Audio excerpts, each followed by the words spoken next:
Okay, well, welcome everybody in Facebook land. Hi, guys, to our fourth prequel episode of True Mental Health. We decided these were prequels and not like the real thing since we're still figuring out what the F we're doing.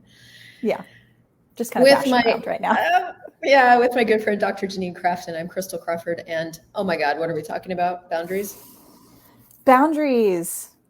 Okay, Where so on we're earth like, do we start? Okay. this is a thing because certainly it's like I do a ton of role play videos on this, and it's what kind of went viral. So I was like, okay, this is a thing. People were like, Yeah. I've heard you tell me like set a boundary, speak a boundary. What is this? But people don't get it. Like they don't know what it is. So I started acting them out in a way to kind of demonstrate different possible phrases or what people could do. But then I was starting to realize that was still not enough because people were kind of like, well, is the boundary too strong? Is the boundary too light? Or I tend to give in. And I was like, okay, how do we got to look at this? So this is where I started to, yeah, exactly. Yeah. So it's like, this is where I instituted a like coffee metaphor for people. So basically I was saying that a super black coffee, an espresso, a red eye, all those dark coffees are those firm, non-negotiable boundaries. Like this is my no and you shall not pass kind of thing, right? Yeah. However, that's not appropriate for every situation, right? Depending on the situation, depending on the relationship, all these sorts of things. When it comes to you bring me a donut in the morning or else, that's like a firm boundary. Red eye. Right? Yeah. Okay. Yes. Okay. So like a lighter boundary might be like, okay, I would love a donut and I'm also willing to go for a waffle or I'm willing for some fruit or something. You're open for that. That's going to be more like the latte, cappuccino, the frothier, maybe it's a vanilla cappuccino, something where you're willing to bend a little bit, right? And negotiate. Okay. Yeah. Then I went all the way to the frappuccino side of super sweet where you don't even maybe voice it or you're aware of it because you just have the sense that something could be created greater if you didn't voice it, or you're just willing to bend. So I use that spectrum just to help facilitate folks on like, what are the differences in boundaries? So that's how we talk about it in psychology. What was that? How does it work? Like, how's that going? How does it work?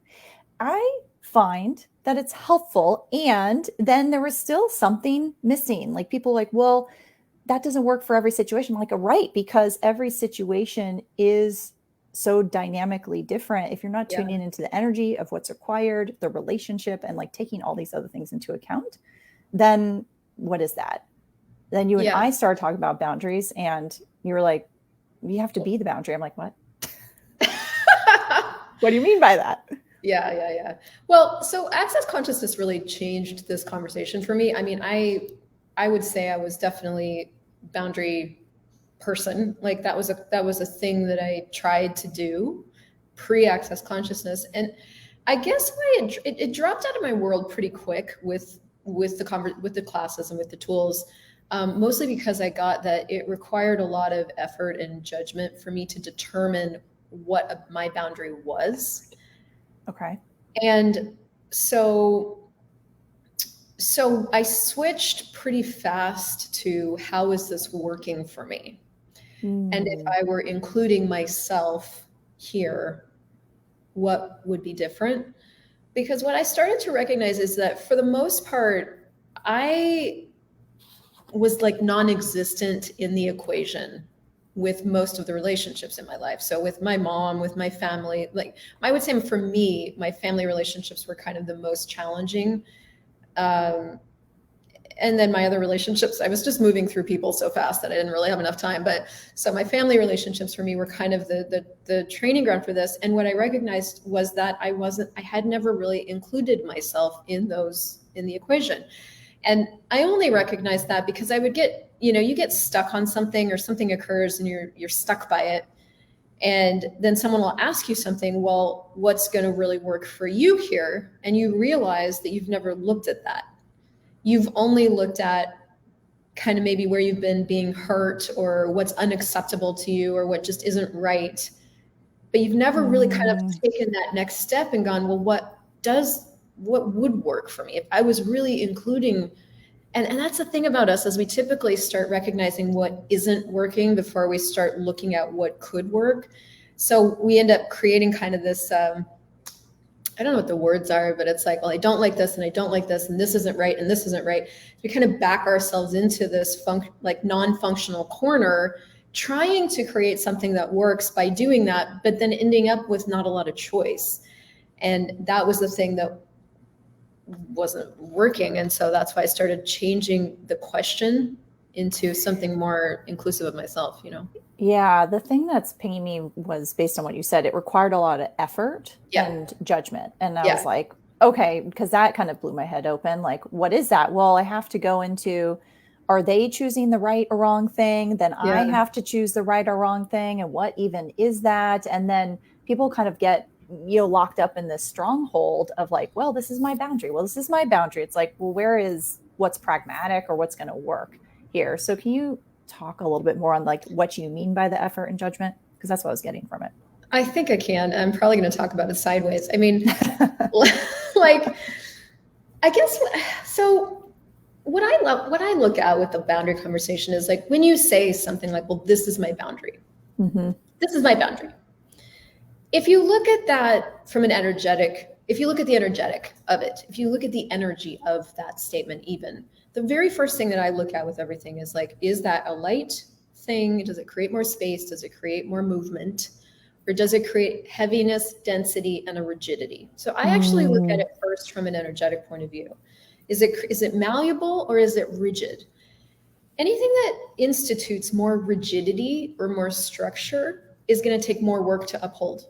It literally is going to require you to add more rigidity, add more structure, add more effort, because that's really what effort is. Effort is the decision that I have to put in this much effort in order to accomplish And that's what we do in order to try to cope, right? Like we put in these rigid structures in place in the hopes that that will then make our life a better place to be, right? Well, and so I had a lot of those in place, like, this is not right and this is unacceptable. That was a famous saying in my family, like, this is unacceptable, right? And that's unacceptable and this is wrong. And this, so all these structures, all these decisions that past this point, everything past this point is not okay. But what that wasn't giving me any access to was the flexibility, the malleability of creating something that could be functional. It just would get to that point and then it was over. And I was like, was that all that's possible? And I had so many of those that I ended up having a lot of non-functional scenarios a lot. And that's what caught my attention, was like, it's taking a lot of energy to keep these rigid structures in place. And on top of that, it's ending scenarios where maybe there's something else possible, but I've never looked at it. So then what else is possible?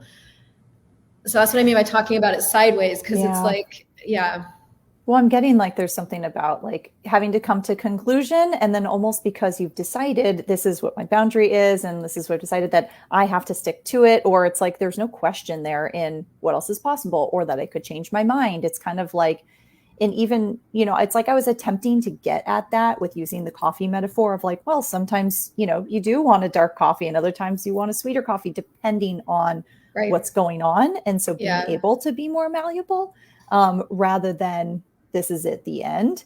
Because I get the sense when people start to implement boundaries, if they're so used to being the people pleasers and just saying yes to everything, that they can almost pendulum swing to the other side and just be like, no, doesn't work for me. No. And it's like, well, what is that creating too? Because it also creates the separation. Right. Well, so that's the thing I think that's really important. That's why I think, what is English? But that's the thing I think is so important about adding it, just having a totally different question in your world, because it can be about the pendulum swing. It's like, well, I'm moving from making everybody happy to like, I'm not doing that anymore. Or there was a period of time where I was seeing so many posts on Facebook of like, I forget how it was even said because I can't remember shit, but like drawing the line in the sand and no more narcissists and no more abusive people. And these people are out of my life. Yes. I would hear Gary talk about like, do you know how much energy it takes for an infinite being to shut people out of their life? Like megatons of energy. Because in reality, if everything's energetic, there is no separation. So to invent a separation, you have to use all this energy. And I think that's the thing that got me. I was like, that is a lot of energy. And I actually really want to create a different reality for Wow. myself. And I want to have more money and I want to have more fun and all this. And if I'm spending all my energy inventing all these separations so that I can have myself, is that working? Is it effective? Is there another way? And so what I started to really look at was like, what is a reality of receiving every energy with no point of view? I was like, well, that's different. Like, does that make me a doormat? No. Okay, so in that reality of receiving every energy with no point of view, I still have total choice. So how does that work? Well, I can choose to have this energy in my life or not have this energy in my life, but it's not from the judgment or the structure or the invention of a separation. It's just, yeah, that doesn't really work for me. Thanks, but no thanks. It's really more like, I want to give you a shit pie, and you're like, I don't really eat shit pie. I'll just put that over here. Then, no, this doesn't align with my belief system, and where you then have to uphold and maintain and put all this energy into upholding a belief system. It's not about that. It's just like, I don't eat shit pie. Thanks, no thanks. You know? Yeah, I was just getting like the difference in the energy there, where you were talking about before, being the boundary, where it's just kind of like, no, that doesn't work for me, including you in the process, and not necessarily going to the separation energy of like, no, I'm never doing that again, and this can never happen, and whatever that energy is, where it also comes into like controlling others as well, and also Yes. projecting that they're wrong ultimately for what they're choosing. Yeah. And then what does that create? Well, and then what I always found is that if I'm projecting that you're wrong, I have the underlying point of view that I'm wrong. Talk more about that, please. That's always something for me. Because if I have to put it so far out there that what you're doing is wrong, I have a judgment about what you're doing. But you can only judge something that you've been or done. We can't judge anything. If you look at things you have no point of view about, they're so easy. It's like, so examples, I'll give you a feminine example. So there's some girls that just have, some girls that are with guys that look at other girls, right? And they have no point of view about it. They have no point of view if their partner like checks everybody else out. As long as they're coming home with them at night, they're like easy. There's other women that have a huge point of view about that. It's like a deal breaker. It is like the end of the relationship. So, I mean, that's just one example of like an entire spectrum of possibility when it comes to that one point of view. Like, it is possible to have no point of view about it, and it is possible to have a total point of view about it, and everything in between. And this person creates with this, and this person creates with that, which means there's more possibilities than what's going on in my world about it. And so I think that was another segue. Anyway, but so on that note, I started looking at, for me, that was a deal breaker. And I was like, and so it was creating all this. We moved to a new country and we were dealing with new cultures and all these things. And I started to find all these areas in my life where I had a deal breaker. They were my boundaries. I'm like, this is just not okay. There's nowhere in my world where this is okay. And I could find 82,000 other people to back me up and validate my point of view. And I sat with that for a few months because I was like, I really want to be right about this. And that's the thing about a boundary, is you usually want to be right about it. But then what's right underneath that is the judgment that it's not okay for me. I'm not okay. I'm not okay. And I'm going to protect and not expose what I judge about me by deciding that what you're doing to trigger this not okay feeling in me is unacceptable. So it's this whole creation and invention to like not expose what I judge about me. Because if I went right underneath where I was being very adamant and very right about this thing, right underneath that was this vulnerability that I wasn't good enough, I wasn't enough, and this was proof. So that, I guess, I don't know when I started recognizing that a boundary indicated that, but when I did discover it, I started looking underneath where I was being so rigid, because I don't really, as a being, have a lot of rigidity. I have a lot of malleability. So when I'm doing rigidity, that's out of character, essentially. Yeah. And what's there? Yeah. Frog in my throat. I'm getting the sequence or entities. What's happening? Block them. It's a pretty charged topic. Yeah, exactly. So it's like my throat's like, so I'm looking at kind of the sequence of it that you were talking about. Whereas before it's like, okay, someone does something and then I have to judge is that behavior right or wrong? And then Yes. am I willing to accept it, not even be an allowance of it, which is more judgment, right? Because it's Or like resist allowance, it. So more you only have resist two it. choices. First of all, Okay. you have two choices about the behavior. Is it right or wrong? And then if it's right or wrong, you have only two choices. Do I accept it or resist it?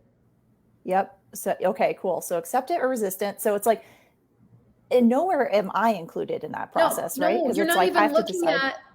you're not even looking at your world. Yeah. Yeah. Are they right? Or I have to resist and go into fight about it. And so that's where I guess I'm getting that, like how psychology talks about boundaries. You already got something. Well, no, but I wanted to go back because this was really great how Mm. you were breaking it down. So if you look at right before you start to try to decide if it's right or wrong, Yeah. in that moment, what's occurred? There's a hitch in your gitch somewhere. Yeah. You're like, ugh. Or you've just observed somebody behaving in a certain way. Again, hitch in your gitch. You're like, ugh, this thing. Yeah. What is that? Right there, that's awareness. Mm. Now, Mm-hmm. boundaries are what we've invented to try to cope with awareness because nobody's taught us that we're aware, that right in that moment, we became aware of something and it hitched our gitch. Now, we didn't go to awareness school. Nobody was teaching us to ask questions about that or even telling us we were aware. They taught us right and wrong. So we go to the first place that we know to look, which is, okay, I have this sensation, something just occurred. The only tools I've been given are, is this right or wrong? And then what to do with that? Well, I can only accept it, or, well, if it's wrong, I can't condone that. Yeah. So it's And like then awareness, and then what? We go and into then like what? ego and computation about it, thinking And then we about go it. into trying to cope with our awareness because we weren't ever taught that it was awareness in the first place. And that's the thing I started to pay attention to, even with this example I gave earlier, with like girls looking at other whatever. It's like what I became aware of in those moments was awareness of what? Judgment. Okay, cool. Is it mine? Could be one of the first questions. Mm-hmm. Is what I just became aware of even mine? No. Is anything required? Could be another question. No. But if you don't cope with that energy as awareness, then you're down the boundary path immediately. Yeah, because you have no other options. You have no other options. You've not been shown anything else. Yeah. So in that moment, then what would it look like? Like more of asking a question when you recognize rather than going into the judgment of their behavior? Yeah. And this is where it just takes practice because if like this is the first time you're hearing this conversation, or even if it isn't the first time, it takes a lot of practice. Like I was very, very practiced at going to conclusions about awareness. So I had to practice I just even had to practice the muscle of that I'm aware, which is why we give everybody ask for 3 full days, ask for every single thought, every single feeling, every single sensation, that hitch in your gitch, ask it, are you mine? Because that starts to remind you that you might be more aware than you think you are. It starts to remind you, it starts to instill into your own world a different practice, a different habit, a different muscle. And then from there come more questions of like, well, if this isn't mine and it's still there, then what else is possible? What is this? What can I do with it? Can I change it? Thank you. Exactly. So, well, and how many times have you said, like, before, even when I'm, doing sessions with you, and it's like, well, who does this belong to? It's like, God, I forgot it again, and then what you're saying about practicing the muscle of awareness because we haven't been taught it, it's just going to take some time to do that over and over again. It's taken me 10 years and I still forget. And I don't mean that to discourage anybody. I just mean like, it's what I'd ask everybody watching is like, first of all, how is it, you got to first start to look with anything that you're already doing. How is it working? So if you guys watching this are doing a lot of boundaries, look at it pragmatically if you can, take the emotion out of it and go, okay, I've set a lot of boundaries with this person. How's the relationship? Is it easy? Is it hard? Does it have a lot of, is it jerky? Is it kind of like being on a roller coaster? Like, what's it like? I've set a lot of boundaries with this person, or I'm not talking to this person. How's that working? Do you have a lot of ease with it? Is it hard? Is it taking a lot of energy? Like, assess how it's working first. That's the first thing to shine the light of consciousness on, is how's it working? That's it. Because from there, you have more information and you can kind of look at if it's even worth looking in a different direction. Maybe boundaries are working for you. Okay, cool. just hang up the phone and keep doing what you're doing. But if you're not having, I wasn't having personally the level of success that I was told I would have if I instituted boundaries. I was having a lot of difficulty in my relationships. Yeah. And that's just what got me looking at it. And then, so from there, that's what I would look at is right before you go to set a boundary, what occurs? What's the energy that you then respond to with boundaries? What is that energy? Is it yours? What did you become aware of? Is anything required, or is acknowledging that it's awareness, did that change it? And it's like people aren't taught to read the energy, No. right? That's not even a conversation at all.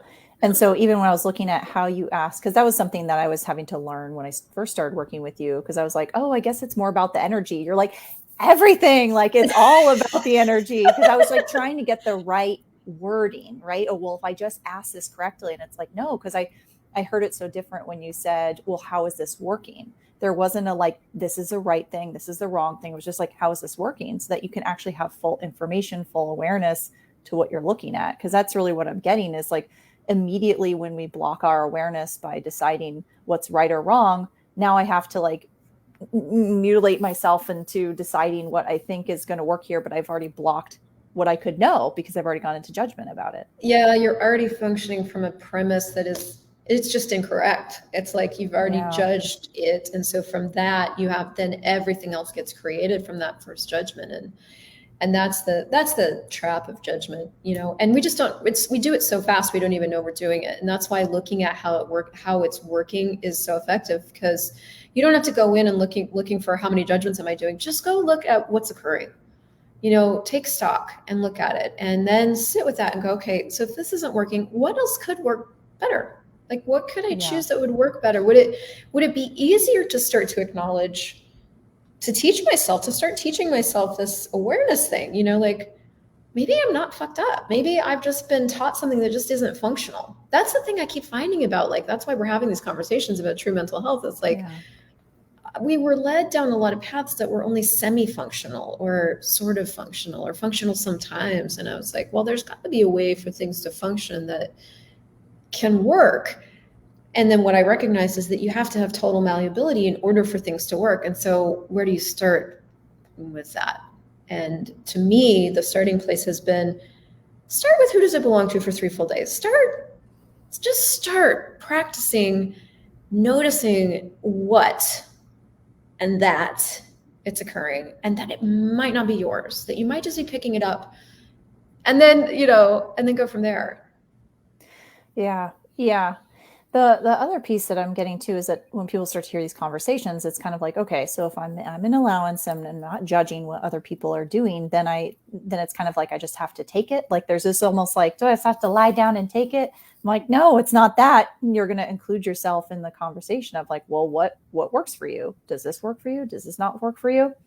What are your thoughts on that? Yeah, well, I mean, I think personally, the thing to get is that for when you first start looking at all this, you're going to just do it wrong. From your point of view, you're going to do it wrong. You're going to lie down too much, and you're going to take it. And you're going to it's all going to, you might feel a little bit fucked up at the beginning of this, because what we're really inviting you to with these consciousness conversations is a totally different way of functioning. And in the beginning, it's going to be really weird. This is going to feel awkward. It's going to be like learning how to walk as a 2-year-old again. And frustrating because you thought you already knew how to walk, but that wasn't working. So now you have to learn how to walk again. And so I think just getting that the process is going to feel clunky is really helpful. And then somebody just said no swearing. I'm like, you don't need me on this show. Well, it's like, look at that, because what is that but a judgment right away about it being wrong? It's just no. There's definitely going to be swearing, just so you guys know. And somebody else said, I'm so judgy. And that's the thing, is like, we do at the bottom of it think that we're pretty judgmental. Mm-hmm. I thought I was really judgmental. And what I ended up discovering was that I wasn't judgmental. I was aware of judgment times a gazillion. Well, everything that I thought was mine, everything I thought I was doing. And it's not that I can't do judgment, because I can. But every single time that I ask myself that question, I was like, well, I'm doing judgment. Is it mine? It was always no. I was never doing my judgment. I was always doing somebody else's judgment. And that's where starting to ask myself, like, okay, well, do I have a point of view about this? Because I'm so accustomed to doing this judgment in this area. Is it mine? No. Well, then what is my point of view about this? And I never asked myself that question because I had just been so busy doing everybody else's judgments. And that had created what it had created. And as I started noticing that wasn't working, then I got to go, well, it's not even mine. What is my point of view about this? What do I even want to create here? So if we're always just like maybe tuning in to what other judgments people are doing, then does the judgment, because sometimes I'm like, no, it originates within me. I have this judgment. Like if some of it, I ask the question, who does this belong to? And a chunk lightens up and goes away, but there's like a chunk that stays heavy.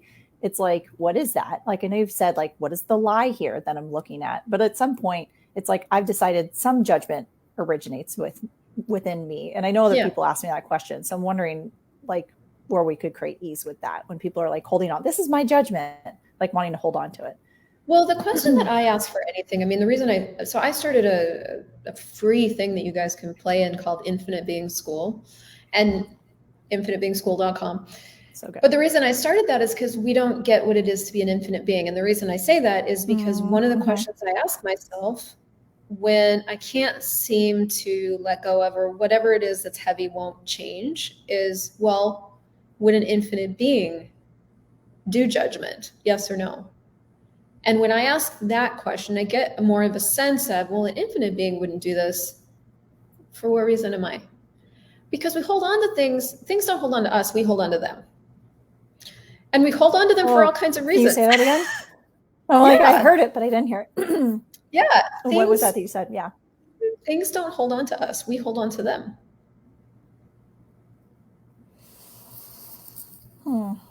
Still melted my brain. So with that, I mean, again, don't believe anything I say. Look at what makes you lighter is true for you. What makes you heavier is not true for you. So if that makes you heavy, carry on. If that makes you lighter, then go with it. And like, so if we're holding on to this thing, there's value to it for us. If you're holding on to any point of view, there's value to it. So, would an infinite being believe this about themselves? Yes or no? Would an infinite being have a point of view about this? Yes or no? And that's a question that I use a lot to start to get a sense of something that is me, that I haven't been functioning as, right? I've been functioning as this finite thing over here that's got all these limitations, but that's not actually true about me. So to get a sense of what could possibly be true for me that I don't know is true for me, I will ask, well, would an infinite being do this? Yes or no? And then I get a clearer sense of something I'm holding on to that's valuable to me for that reason. And then you can kind of go from there. Yeah. But again, we haven't been taught this, right? It's like we haven't been taught to read energy. We haven't been taught to be aware. We haven't taught we're infinite beings. So it's just like you said, taken 10 years to just really even like function differently, to reprogram, to start to function from this space. That's a gift. It takes what it takes. And that's the gift of access consciousness for me, is like, you can start with simple things that actually end up being pretty reality shattering and in a great way, that start to give you access. And you can just then go as far down the rabbit hole as you want. You can have as much awareness as you want. But the key and the gift beyond boundaries is awareness. And from awareness, you have so many more choices. Yeah. There's a question here we could touch on real quick. So do you feel like understanding the why we are holding on to something is an important step, or something that can be bypassed? Well, so what I always look at with why is like, is it functional to look at the why? Yeah. Where do you go when you're looking for why? Does it take you somewhere that gives you more space? Does it take you somewhere that creates more? Or do you have to go looking for the reason and the justification for why you chose something? And what does that create? Yeah. What I discovered personally with why was that I was always with why looking for the reason I chose something, as if that was going to create something for me. And it never did. So I stopped looking for why. I just looked for that. It occurred now. I chose it because I chose it because I chose it. Gave me more freedom than I chose it because of this. Never gave me freedom. In fact, it always stuck me in the past somewhere. It would make me feel justified and right, but justification and rightness never gave me more freedom. So personally, I just started looking for the things that would give me freedom. And why didn't do that for me? So that's how I do it now. Yeah, I love that, especially because, like, in traditional therapy, there is a lot of looking at the why. And it's like you Mhm. could look forever and hypothesize this, hypothesize that, and just really be focused on that. But to me, it's like just continuing to strengthen the neural pathways that you're really not wanting to continue to put your attention on versus what else could I choose here? And like kind of making that hard right turn and starting to prune away those pathways. That's kind of where I'm at with it. Yeah, and one of the things we talk about in Access, and we can sort of wrap up, I guess, after this, because we could all keep talking. Yeah. We talk about don't listen to, tell, or buy the story. And in the Mhm. beginning, that's one of the keys to freedom, not rightness, freedom. And in the beginning, I was a little offended by that because I had lots of stories, lots of reasons. But when I started to kind of dive into this tool as a possibility, I started to look at, well, when I'm ever looking for why I've done something, I'm looking to justify why it happened or to find the reason Mhm. why I can't. Yeah. And those two things just always led to a dead end. They didn't lead to more choices. They didn't lead to more possibilities. They didn't lead to any creativity. And so I adopted don't listen to, tell, or buy the story as a way of living to see what it would create. And what I found is that there were times I didn't want to be that empowered. Mm. Like when the times when I did want to tell the story were the times I really didn't Yep. want to be that empowered. I really wanted to have like an out. And when I would force myself to be empowered, which is awful, and awesome, by saying, well, I just chose it because I chose it because I chose it, I was so uncomfortable. But it made me Yeah. sit with the fact that I chose it. And it made me look at if I wanted to choose anything else. And that's actually what created change in my life. So some of Mm. this stuff, seems to fly in the face of all these really healthy things, but you've got to Mhm. look at if the healthy things are giving you the spectrum of choice, if they're empowering you, or if you even care about that, and whether or not you want to have more power. And that's the thing you got to kind of be with and go, okay, if I really want to be empowered here, is finding out why I'm going to do it. Does it matter? Do you want to be right or do you want to be free? And sometimes I just want to validate my rightness. And it's kind of just for me, it's like Right. just It's like my favorite thing. I know. It's just like being aware that I'm in that space and not Yeah. going into judgment and that I'm choosing it. And it's cool. And what else could I choose? I could choose to be more empowered. Yeah. Yes. Oh my God. Thank you guys so much. I mean, thanks for your questions and thank you. I adore you so much. Yeah. And so these are kind of our prequel episodes. We're getting ourselves really organized and official here in the next few weeks. Some sort of rhythm of whatever this is. And Yeah. We'll just keep showing up. Yeah. But if you guys got anything out of it and you want to share it, that would be awesome. And otherwise, Yes. Thank you so much, everyone. yeah, we'll see you next week. Bye. Bye.